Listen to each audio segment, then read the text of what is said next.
I do believe that he is actually scared of Nick Fuentes, okay? I think that fear comes from guilt. Nick's backstory, don't care what you think about him. You already know I don't like Nick Fuentes because of how he treated me. But the backstory is compelling. I learned the backstory listening to Jeremy Boring, the former CEO of Daily Wire, sit down with Nick. So I was right after I'd been fired, and I didn't know what Ben and Jeremy admitted that they did to him.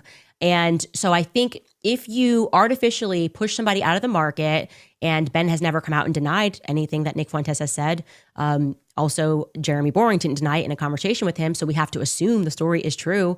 And given what I know about what happens now, I think, and what Charlie was going through, I think we can all realize that Nick was an 18-year-old kid, like he told Tucker, and now the whole world knows this story. He started asking questions about Israel, and he got artificially pushed out of the market when he had his whole life ahead of him, okay?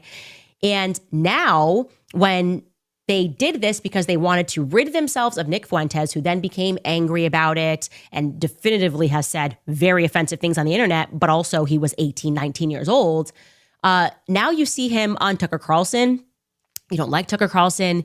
And I think it makes him uncomfortable. I think we're in Harry Potter, right?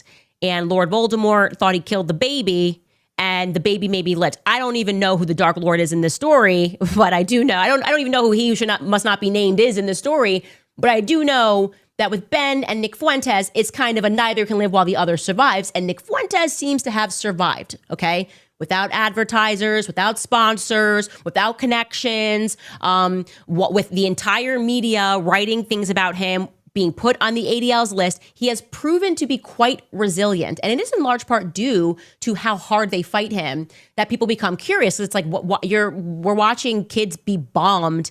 Like, how many people have lost their lives in Gaza? And you're telling me the greatest evil is Nick Fuentes? I'm sorry. I think I can survive Nick Fuentes insulting me. I don't feel the need to wheel and deal behind the scenes or, tell Tucker not to host him. I just don't care. It's just really not my business. I'm like Megan. I just don't care. Like, okay, if somebody wants to be a fan, they can be a fan of Nick Fuentes. And I sense an insecurity here in the fact that 10 years on from when Ben had this thing that happened to Nick Fuentes that he tells a story about, now Nick Fuentes is still here and Ben's influence is waning. It just factually is.